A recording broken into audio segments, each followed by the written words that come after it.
Visually speaking, your YouTube thumbnail's main purpose is one thing, and that is to get your audience to click on it. To do this, it has to be informative and attention-grabbing. And in today's video, I'm going to show you how to make click-worthy thumbnail designs using Canva.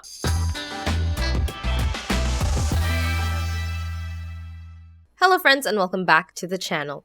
This is Jelly from LYFE Marketing, and we are a digital marketing agency committed to helping small businesses grow. Before we proceed to the design part of our thumbnail, you need to do your research and make a thumbnail headline optimized for YouTube keyword search. Of course, aside from your thumbnail, this also needs to be done for your actual video content. We have a full video by Brandy on that subject, so be sure to check that out if you haven't already to make sure that your thumbnail and actual video gets noticed on YouTube. It covers all of the research you need to do, tools you can use, as well as factors you need to consider to determine your video content, title, and your thumbnail headline. An effective thumbnail needs to be attention-grabbing and should at least contain your keyword in the headline, a subject image, and a visually appealing, eye-grabbing design to complement them both. For this guide, we're going to be making our design in Canva.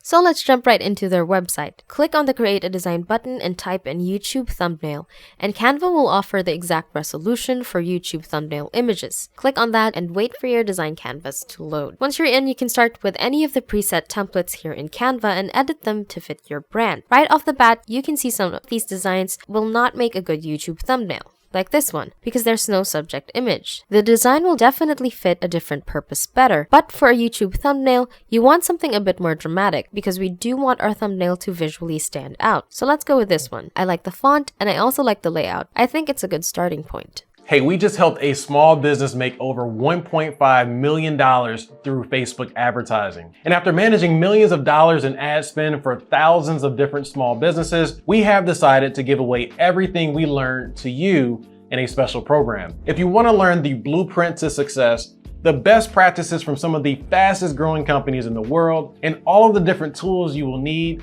then sign up for our social ads training program today. We will eventually be swapping out all elements here and changing them to what fits our video better, so this design will serve as our placeholder.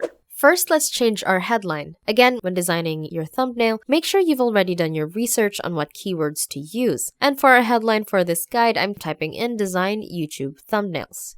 Great.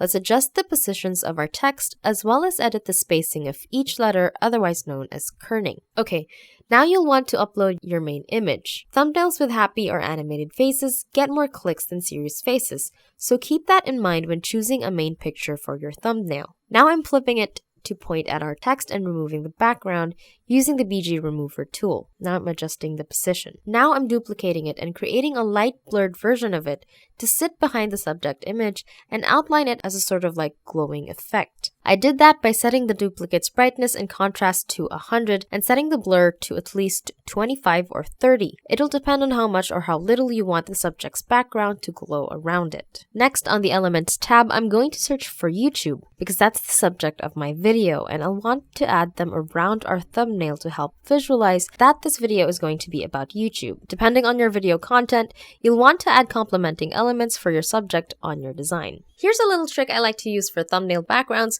which you can also apply to other designs. When it comes to backgrounds, we don't want them to be too noisy. We'll want to use something simple, but not too plain. What I do for this is go to the Photos tab and type in bokeh in the search bar. So a bunch of bokeh images will then show up. You can select one you like and drag it into your design. So right now, that's still way too noisy. Click Edit Image, then See All, and bring the blur dial up until you have this blurry version of our background that has just enough color in it to look dynamic, but not enough to take our attention away from the headline. You can also lower the layer's opacity, and we're done. Of course, you can pick any of Canva's available templates to start with, or start from scratch, but be sure to take the time to make sure that your design output looks personalized to you. So add your personal or your brand colors in there. If you have a designated font, be sure to use that as well. And that's it for today's video.